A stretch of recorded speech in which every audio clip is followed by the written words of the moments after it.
former Secretary General, we all know that NATO will not fight for Ukraine. But don't you think it's time for NATO to build anti-Putin coalition? Thank you. NATO stands in solidarity with Ukraine, and NATO allies are imposing severe costs on Russia for the reckless invasion of Ukraine. NATO allies, in close coordination with the European Union and other partners all over the world, are now imposing severe economic sanctions on Russia to demonstrate that we follow up on what we said, and that is that it will be a high price for Russia to pay. NATO allies have also over a long period of time provided support, practical support, military support to Ukraine, and helped them to build a much stronger, much better equipped, much better trained armed force today than the Ukraine had in 2014. And I would like to recognize the professionalism and the bravery of the Ukrainian men and women in uniform who are now standing up against the Russian invasion. So we continue to stand together, condemning the Russian full-scale invasion of Ukraine, and allies stand together also in sending a message that we will never accept the brutal violation of international law that we see taking place as Russia now invades Ukraine. We'll go to Bloomberg. Thank you for the question. Do you have any information that shows that NATO allies face a direct threat from Russia at the moment? And would NATO reconsider military intervention in Ukraine? Thank you. So NATO is the strongest alliance in history. And make no mistake, we will defend and protect against any attack and every inch of NATO territory. And that's the reason also we have increased our presence in the eastern part of the alliance with thousands of more troops, ships and planes over the last weeks. To send a very clear message that an attack on one ally will trigger the response from the whole alliance. And we do so not to provoke a conflict, but to prevent a conflict. What we do is defensive, it's prudent, it's measured, but it is necessary because we see the aggressive actions of Russia against Ukraine, and therefore allies also have to make sure that there is no room for any misunderstanding about that Russia can do anything like that against a NATO allied country. National Public Radio. Thank you, Terry Jill for the NPR and DW. Mr. Secretary General, in the NAC statement, you say that we're deploying additional defensive land and air forces to the eastern part of the alliance, additional maritime assets, and increase the readiness of forces. Is this now, today, more forces being sent as a result of the fact that the invasion has now happened, or are you there referring to what has already been done as reinforcements? I understand SACOR will now have the ability to assemble the BJTF without coming back to the NAC for approval. And finally, are you still willing to sit down with President Putin or other representatives of the Russian government after this, or are you suspending your offer to hold talks on other issues and the NATO-Russia Council? Thank you. This invasion doesn't come as a surprise. We have warned against it for months. And sadly, what happened this morning during the night was something that Allied security and intelligence services have predicted for a long time. We have tried to prevent it by calling Russia to engage in diplomatic efforts, by telling Russia that there will be severe costs, economic sanctions, if they invade Ukraine further. But what happened over the last hours, what has happened over the last hours, demonstrate that Russia, despite our diplomatic efforts and despite our clear message of economic sanctions, decided to once again invade Ukraine. But since we have been warning against this for a long period of time, we have also taken prudent measures to prepare ourselves. And that's the reason why we, over the last months and weeks, have significantly increased the presence of NATO troops in the eastern part of the alliance. More land troops, ground forces, but also air and naval forces. In the coming days and weeks, there will come even more. So we will further increase, and we are increasing, our presence in the eastern part of the alliance.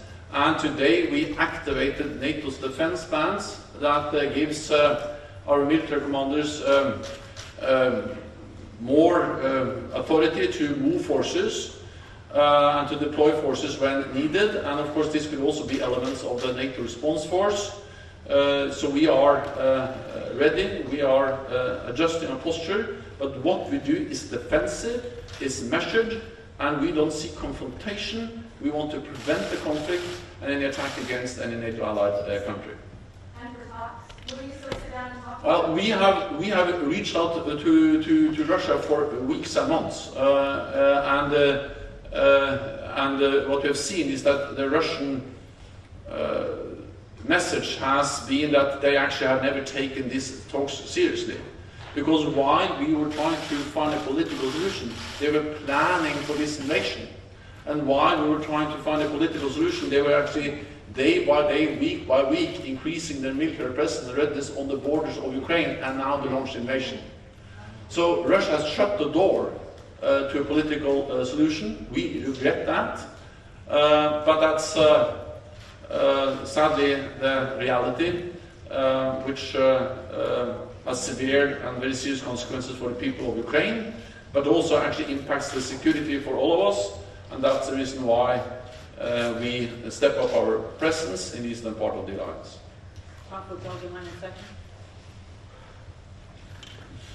Thanks a lot for taking the question. Secretary General, actually two questions. The first one, I'd like to hear your reaction to what President Putin said this morning when he announced the military operations. He said that any country that interferes with them would face consequences greater than you have seen in your history, which I take as a veiled threat with a nuclear attack. So please, what's your response to that? He did not specify what interference means. And the second question, very simple, can the NATO-Russia Founding Act be upheld under these circumstances? Thank you.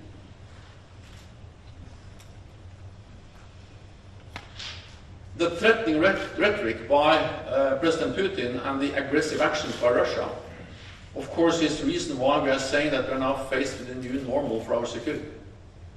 And we need to consult closely all allies, and we also do that tomorrow when the leaders meet at the virtual summit. What does this mean for our longer-term relationship with Russia? How shall we continue to defend and protect allies in this new security reality? And how can we make sure that we uphold the values we believe in, freedom, democracy, faced with a more aggressive authoritarian regime in Moscow? A regime which is willing to openly contest our values and to threat and actually also use force to try to coerce other nations. So this will have some long-term effects on our security, on how we respond, on how NATO is reacting, and also on how our relationship with Russia can evolve. We don't have all the answers today, but there will be a new reality. It will be a new Europe after the invasion we saw today. And therefore I welcome the fact that we are so closely coordinating, so closely working together in NATO. We stood together in warning against the Russian aggression, the plans. We stood together in reaching out to Russia and tried to prevent the attack. And now we need to stand together in responding to the attack. And that's exactly what we are doing. That was the first question. The second question? Well, that's part of this new reality we have to look into. And there will be a different reality, and we need to respond, but I think this is not the day to draw the conclusions. But we will have an important discussion among leaders tomorrow. And okay.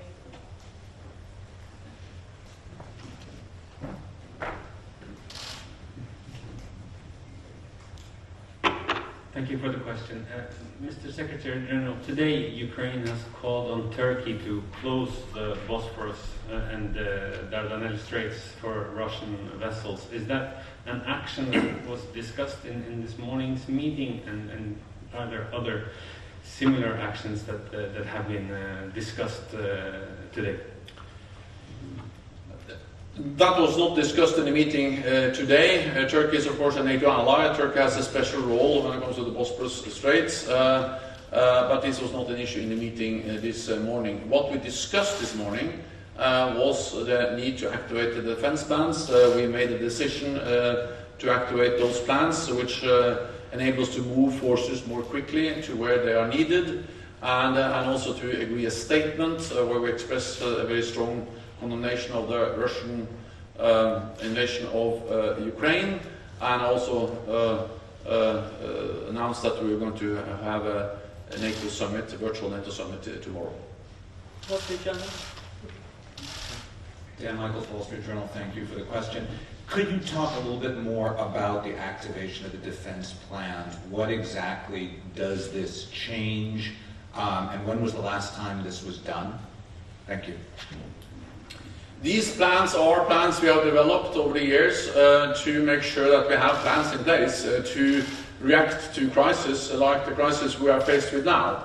And they are defensive plans, they are prudent plans, and they are plans that covers the whole east of our lines from the Barents Sea down to the Mediterranean, and they give our military commanders some more authorities within politically defined guidelines and frameworks to deploy forces where they deem it needed, and that's exactly what we have agreed today.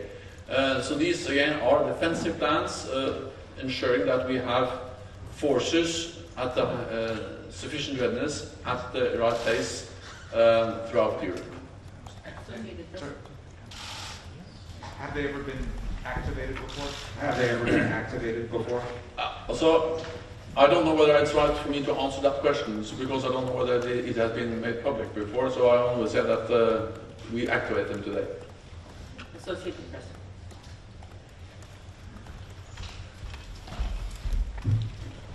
Hello, Mark Carlson, Associated Press. Is the NATO response force inside Ukraine right now? No, there are no NATO combat troops, no troops, NATO troops at all inside Ukraine. We have made it clear that we don't have any plans and any intention of deploying NATO troops to Ukraine. What we have made clear is that we have already increased, and we are increasing the presence of NATO troops in the eastern part of the alliance on NATO territory. Ukraine is a highly valued partner. We have supported Ukraine for many, many years.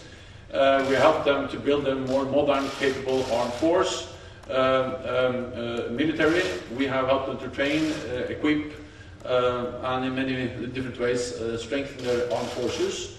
We help them with cyber defenses, NATO and NATO allies in different ways. But we don't have NATO troops in Ukraine, and we don't have any plans to send NATO troops into Ukraine. But we are there to protect and defend all NATO allies. So we support Ukraine. We provide absolute security guarantees for NATO allies. And we demonstrate that commitment by increasing the presence in the eastern part of the alliance. We'll try to take a couple of questions online before we come back to the press room. So we'll go to Steve Elander from New York Times. Thank you, Secretary General. Two quick questions. One, does NATO, do you still have military deconfliction contacts with Russian forces today? Are those ongoing? And secondly, a lot of NATO countries are going to want to keep supplying weapons to Ukraine.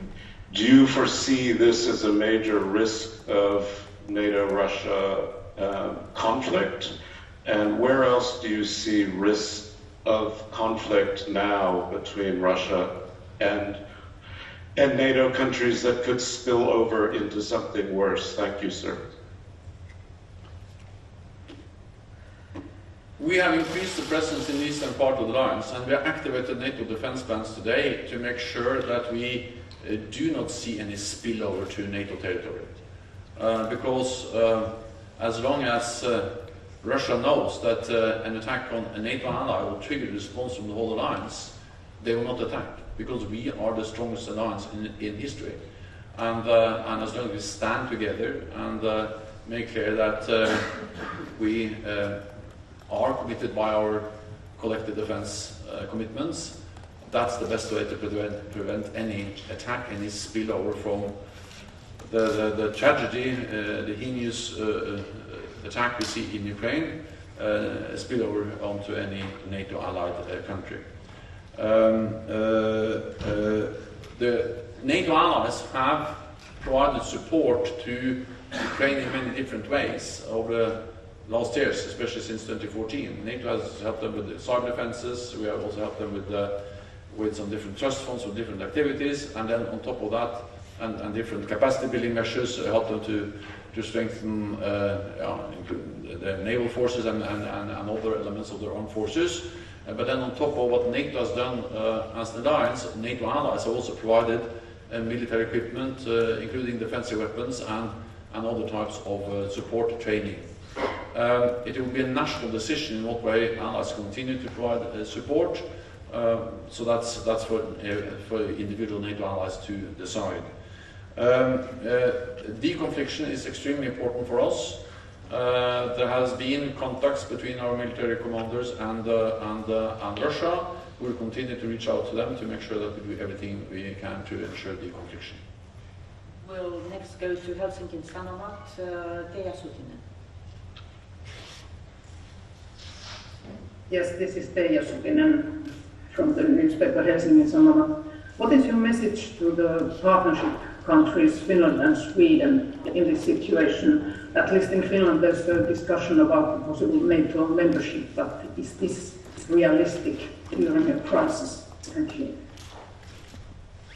Finland and Sweden are very close partners, and I have taken careful note of the very clear message both from Finland and Sweden, that even though they don't apply for membership now, they strongly believe that NATO should not sign any kind of agreement with Russia based on what Russia has proposed for us to sign a legally binding agreement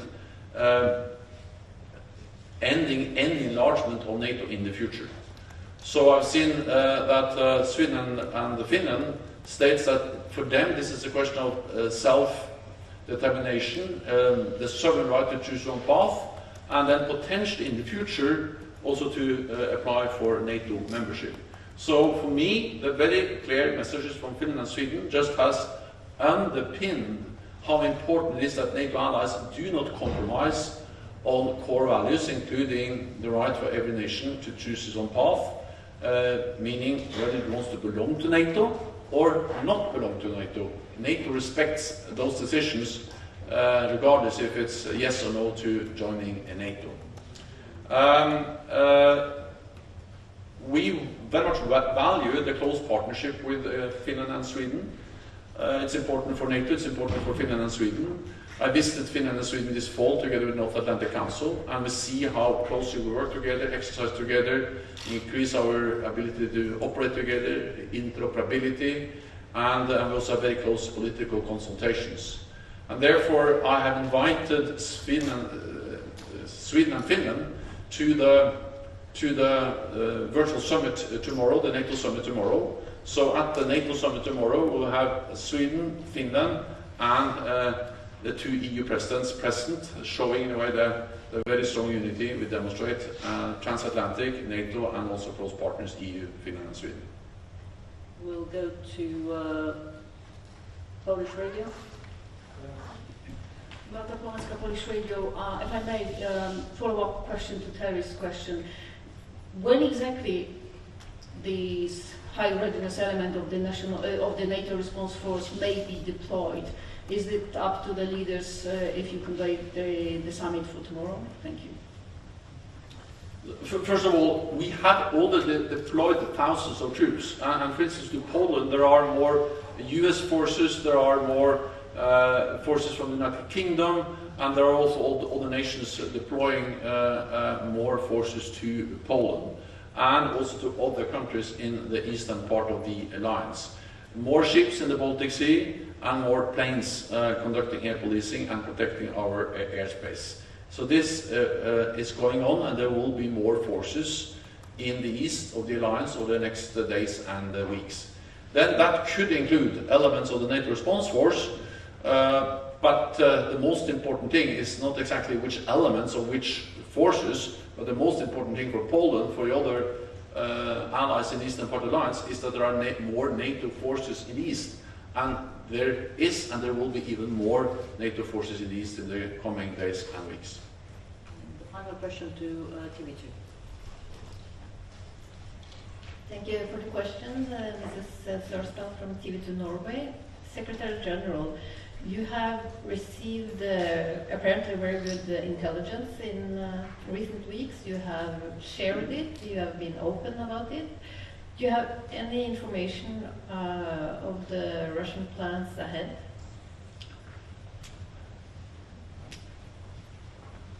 So our intelligence has been very precise because it has predicted over now several months the military build-up, but also the intentions, the plans of Russia to attack Ukraine. But of course those plans could always be changed, and we continue to call on Russia to change its course and to not attack. And then we saw this morning that they attacked. And that was no surprise, because that was exactly what our intelligence services have predicted over several months. We have shared that intelligence to mainly try to prevent Russia from attacking. We have shared intelligence not only about the military build-up, but also about all the different attempts by Russia to create a pretext, stage situations that they can use as an excuse. These absolutely false claims of genocide against the Russians, or the alleged sabotage actions inside Russia and so on. It is false. It is staged, but we exposed those attempts because we hoped that that could reduce the risk of a military invasion. We have seen that they have stick to their plans. They have done as they actually planned for a long time ago, and we need to understand that all throughout all these weeks and months, when they said that they had no plans of invading Ukraine, they had plans, and they were not only having plans, but they actually built up all these forces with one clear aim, that was to invade Ukraine. And despite that, they were telling us and the world and the public that we have no plans to invade Ukraine. Yes, they had plans. And now we have seen that actually they were serious about invading Ukraine all the time. Never serious about really engaging in diplomatic efforts. What we see now is a full-fledged invasion of Ukraine from multiple directions. We see air, land and naval forces taking part in those attacks. It's too early, we don't have a full damage assessment yet, but this is extremely serious. It's an attack on a peaceful, sovereign, independent nation, and it is a war of a type and a scale we actually thought was part of history in Europe, but now it's back in real, and it's imposing enormous suffering on innocent people in Ukraine. Thank you very much. Please conclude this press conference. Thank you.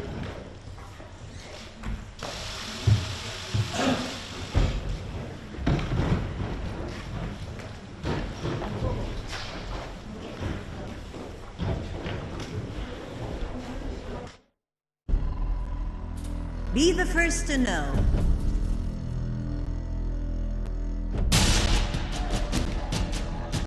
The news live at the site of the event. Information on events as they are happening. If it's breaking news, it's Nile TV.